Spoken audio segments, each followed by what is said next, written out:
एक बार की बात है, एक पाठशाला में गुरु अपने शिष्यों को बहुत अच्छे से पढ़ाते थे। अब एक दिन गुरु के मन में यह विचार आया कि मैं अपने शिष्यों को इतनी मेहनत करके पढ़ाता हूँ, पर मुझे ये नहीं पता कि मेरे शिष्य ठीक वैसे समझते हैं या नहीं। इस बात को सोचते हुए गुरुजी ने कहा, योजना बनाई। अब एक दिन गुरुजी अपने शिष्य के पास गए तो अपने साथ में लड्डू ले गए शिष्यों को बांटने के लिए। गुरुजी ने अपने सभी शिष्यों को एक एक लड्डू बांट दिए। जब सभी को बांट दिए तो गुरुजी ने कहा कि तुम ये लड्डू अभी नहीं खाओगे, इन लड्डू को तुम अपने घर पर जाकर खाना। और गुरुजी ने एक शर्त भी रख दी कि कहाँ पर और कब लड्डू खाना है।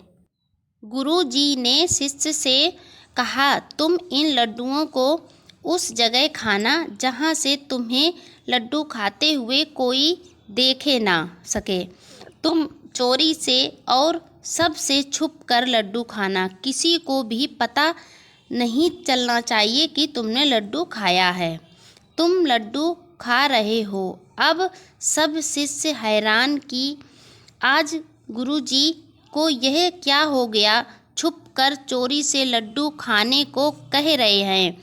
रोज तो हमें यही ज्ञान देते हैं कि चोरी करना पाप है, झूठ बोलना पाप है, और आज गुरुजी खुद हमें यह पाप करने को कह रहे हैं। शिष्यों ने गुरुजी की आज्ञा मानकर अपने अपने लड्डू अपने बैग में रख लिए। चलो कोई बात नहीं, घर जाकर चोरी से लड्डू खा लेंगे। अब सभी शिष्य आश्रम से घर पहुँचे तो सभी जल्द से जल्द लड्डू खाना चाहते हैं। अब घर पहुंचकर लड्डू खाने की सोचते तो सबको यह बात याद आ गई कि लड्डू छुपकर चोरी से खाने हैं। मन में सब उस स्थान की तलाश में लग गए जहां से उन्हें लड्डू खाते कोई देख ना सके।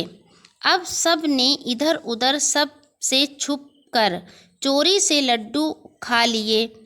अगले दिन गुरुजी ने सभी शिष्यों को पूछा कि तुम सब ने कल घर जाकर चोरी से लड्डू खा लिए थे? तो सभी ने हाँ कहा। गुरुजी, हमने सब से छुपकर चोरी से लड्डू खा लिए थे। मगर एक शिष्य ने खड़े होकर कहा, गुरुजी, मैंने कल लड्डू नहीं खाया, मेरे पास अभी भी पड़ा है। अब गुरुजी ने सबको बारी बारी अपने पास बुलाया और पूछा कि तुमने लड्डू कब खाया और कहाँ खाया। अब एक शिष्य ने बताया, गुरुजी, मैंने लड्डू घर पर दरवाजे पर लगे पर्दे के पीछे छिपकर खाया था।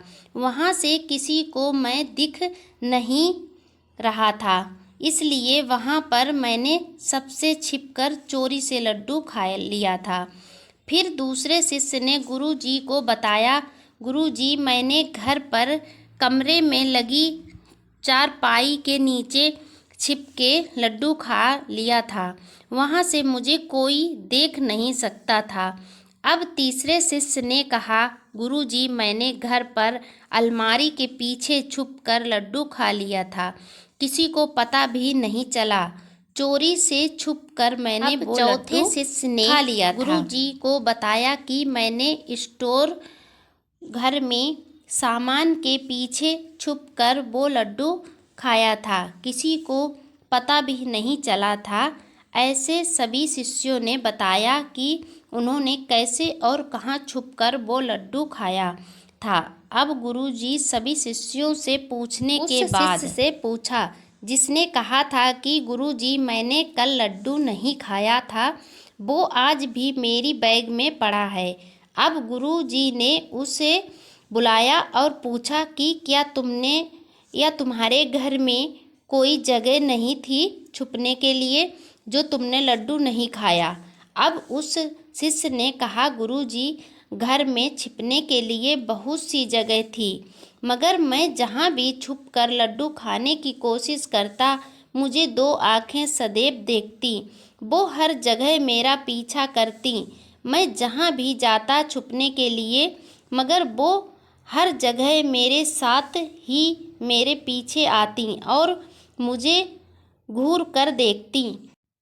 और आपने तो कहा था उस जगह छुप कर चोरी से लड्डू खाना जहाँ तुम्हें कोई देखता ना हो। उन 2 आँखों ने मेरा पीछा छोड़ा ही नहीं, इसलिए मुझे लड्डू खाने का मौका नहीं मिला। अब गुरुजी ने पूछा, कौन था वो जिसकी 2 आँखें सदैव तुम्हारा पीछा करती रहती थीं? उस शिष्य ने कहा, गुरुजी, आपने ही तो हमें सिखाया था कि भगवान सब जगह होते हैं, हमें पाप नहीं करना चाहिए क्योंकि भगवान हमें पाप करते देखते हैं। शिष्य ने अध्यापक से कहा, अब आप ही बताइए गुरुजी कि मैं कैसे इस लड्डू को खा सकता था। अब इस शिष्य की बात सुनकर गुरुजी की आंखों में चमक आ गई। गुरुजी ने कहा, मुझे मेरे दिए ज्ञान का फल मिल गया। सबने ना सही मगर किसी एक ने ही सही मेरे दिए ज्ञान को सही से समझा और अपने जीवन में उसे उतारा है। मुझे खुशी हुई कि मेरा कोई होनहार और सच्चा शिष्य भी है। मुझे लगता था कि मैं व्यर्थ में ही ज्ञान लुटा रहा हूँ। मेरी परीक्षा सफल हुई। मैंने तुम सब शिष्यों को यह लड्डू सबसे छुप कर चोरी से खाने के लिए इसलिए कहा था कि मुझे पता चल सके कि तुम मेरे दिए ज्ञान को कितना ग्रहण कर रहे हो। फिर गुरुजी ने अपने शिष्यों को कहा, हम दुनिया से छिपकर कुछ भी कर सकते हैं, हमें पर नहीं भगवान छुप सकते। हम जो भी भला बुरा कोई भी काम करते हैं उस पर वो भगवान सदैव नज़र रखता है। इसलिए हमें यह सोचकर पाप नहीं करना चाहिए कि हमें कौन देखता है। किसी को कुछ पता नहीं चलेगा और गलत काम करते हैं पर हम भूल करते हैं। हमें भगवान तो देख सकते हैं, दुनिया से हम छुप सकते हैं, मगर भगवान से कैसे छुपा सकते हैं क्योंकि भगवान तो सर्वर विद्यमान हैं, उनसे कुछ छुपा नहीं। कहानी से यह शिक्षा मिलती है, हमें पाप नहीं करना चाहिए क्योंकि भगवान हमें हमेशा देखता रहता है। भगवान से हम कुछ भी नहीं छुपा सकते हैं। इंसान का यह सबसे बड़ा वहम है कि हम छिप गए, हमको कोई नहीं दिखाई पड़ रहा है तो हमें भी कोई नहीं देख सकता है। लेकिन वह ये भूल जाता है कि हम अपने शरीर को चाहे जिस जगह पे छिपा लें, लेकिन भगवान हमें हर पल देखता रहता है। हम हर जगह चाहे जहाँ पर छिप जाएं, लेकिन हम भगवान की नज़रों से कभी नहीं छिप सकते हैं। हम कोई भी काम करते हैं अच्छा या बुरा, उसे हर पल ईश्वर देखता रहता है। हम अपने मन में भी कोई गलत विचार लाते हैं, उसे भी भगवान समझ जाते हैं, भगवान देखते रहते हैं। हम इंसान की नज़रों से तो बच सकते हैं लेकिन भगवान की नज़रों से कभी नहीं बच सकते हैं। इंसान को यह बात हमेशा याद रखनी चाहिए कि हम पर नज़र रखने वाला एक ऐसा ईश्वर है जो हमें हर घड़ी हर पल हर गुनाह करते देख रहा है और इसका उसे खौफ भी लाना चाहिए कि हम जो अच्छा बुरा करेंगे हमें वैसे ही आगे चलकर फल भी मिलेंगे।